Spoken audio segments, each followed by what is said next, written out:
हरि ओम नमो भगवते वासुदेवाय। श्री ओम नमो भगवते वासुदेवाय। 31वां अध्याय। प्रचेताओं की देव ऋषि नारद जी का उद्देश्य और उन्हें परम पद की प्राप्ति। श्री मैत्रेय जी ने कहा, विदर जी, 10 लाख वर्ष बीत जाने पर प्रचेताओं को भगवान श्री हरि के वचनों का स्मरण हो आया तो उन्होंने तत्काल अपनी पत्नी और पुत्र को वहीं पर छोड़कर घर का त्याग कर दिया। वह पश्चिमी समुद्र तट पर जा पहुँचे। वहाँ पर कभी जाजली नाम के मुनि ने सिद्ध प्राप्त की थी। उन्होंने विचार किया कि सभी प्राणियों में आत्मा भगवान का ही स्वरूप विद्यमान है। इस ब्रह्म सूत्र का संकल्प करके उन्होंने अपने मन, प्राण, वाणी और दृष्टि को वश में किया और शरीर को समाधि में स्थिर करके चित्त को विशुद्ध परब्रह्म में लीन कर दिया। ऐसी स्थिति में बैठे हुए उन्हें देवऋषि नारद ने देखा तो वह उनके पास आए। नारद जी को देखकर वह सभी प्रचेता उठकर खड़े हो गए और उन्हें प्रणाम करके उनका हार्दिक स्वागत किया।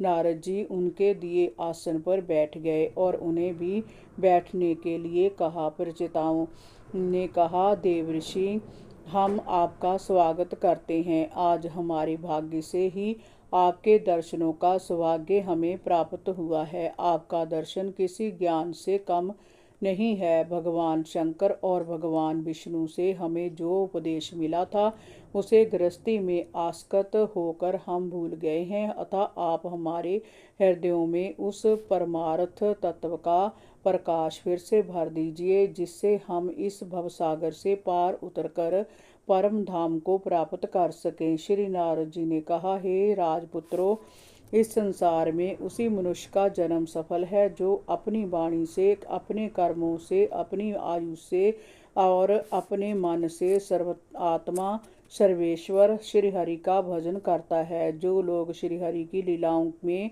अपना चित्त नहीं लगा पाते, उनका जन्म, उनके संस्कार, उनका तप, उनका कर्म, उनका स्वाध्याय, उनके व्रत अनुष्ठान, वेदों का अध्ययन आदि सभी कुछ व्यर्थ है। वस्तुतः सभी कल्याण आत्मा का परिधि में आते हैं। आत्मज्ञान प्रदान करने वाले स्वयं श्री हरि हैं।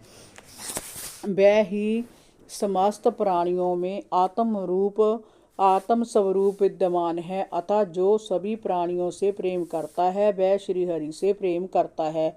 जिस प्रकार वृक्ष की जड़ सींचने से उसके तने शाखा, उपशाखा, पत्ते, फूल और फल पल्लवित होते हैं, जैसे भोजन करने से प्राणों की तृप्ति होती है और समस्त इंद्रियां पुष्ट हो जाती है, उसी प्रकार आत्मा का साक्षात्कार करने से भगवान के सर्वव्यापक स्वरूप की आराधना हो जाती है और उनका सानिध्य प्राप्त हो जाता है। प्राणियों में स्थित इस आत्म तत्व को जानना ही परमात्मा को जानना है। जिस प्रकार वर्षा काल में समुद्र का जल सूर्य के ताप से भाप बनकर ऊपर उठता है और बादल बनकर बरस जाता है तथा फिर से नदियों के माध्यम से बहकर समुद्र में मिल जाता है, जैसे समस्त चराचर जीव इस पृथ्वी से जन्म लेते हैं और फिर उसी में मिल जाते हैं, उसी प्रकार जय समस्त जड़ चेतन प्रकृति श्री हरि से ही उत्पन्न होती है और फिर से उन्हीं में लीन हो जाती है। जैसे सूर्य की प्रभा सूर्य से अलग नहीं होती, उसी प्रकार जय सारा जगत भगवान श्री हरि से अलग नहीं है।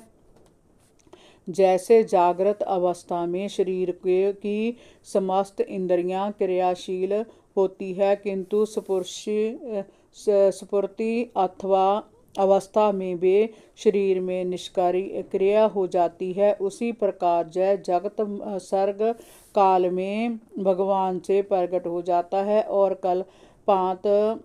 कल्पांत में उन्हीं में लीन हो जाता है। जैसे बादल अंधकार और प्रकाश आकाश में प्रकट होते हैं और फिर उसी में लीन हो जाते हैं, किंतु आकाश उनमें लिप्त नहीं होता, उसी प्रकार प्रकृति की जय सत्व रज और तमोमयी शक्तियाँ पार ब्रह्म की मायावी शक्तियों के रूप में प्रकट होती है और फिर उन्हीं में लीन हो जाती है।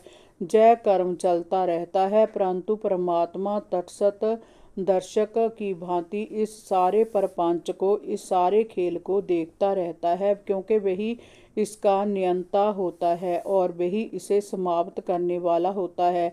अतः तुम इन श्रीहरि का ध्यान करते हुए सभी जीवों में उन्हीं के आत्म तत्व को पहचानो, उससे प्रेम करो, उसे स्वयं को अर्पित करो और उसके बिना तुम्हारा अपना कोई अस्तित्व है इसे भूल जाओ। श्री हरि का भजन ही समस्त कल्याण का सुगम मार्ग है। वह श्री हरि समस्त जीवों पर दया करने वाले भक्त वत्सल प्रभु हैं। जीवन में जो कुछ मिल जाए उसी पर संतोष करने से, समस्त इंद्रियों को वश में करने से, निष्काम भाव से एकाग्र चित्त होकर भक्ति करने से प्रभु श्री हरि अति शीघ्र प्रसन्न हो जाते हैं। हरि ओम नमो भगवते वासुदेवाय। श्री ओम नमो भगवते वासुदेवाय।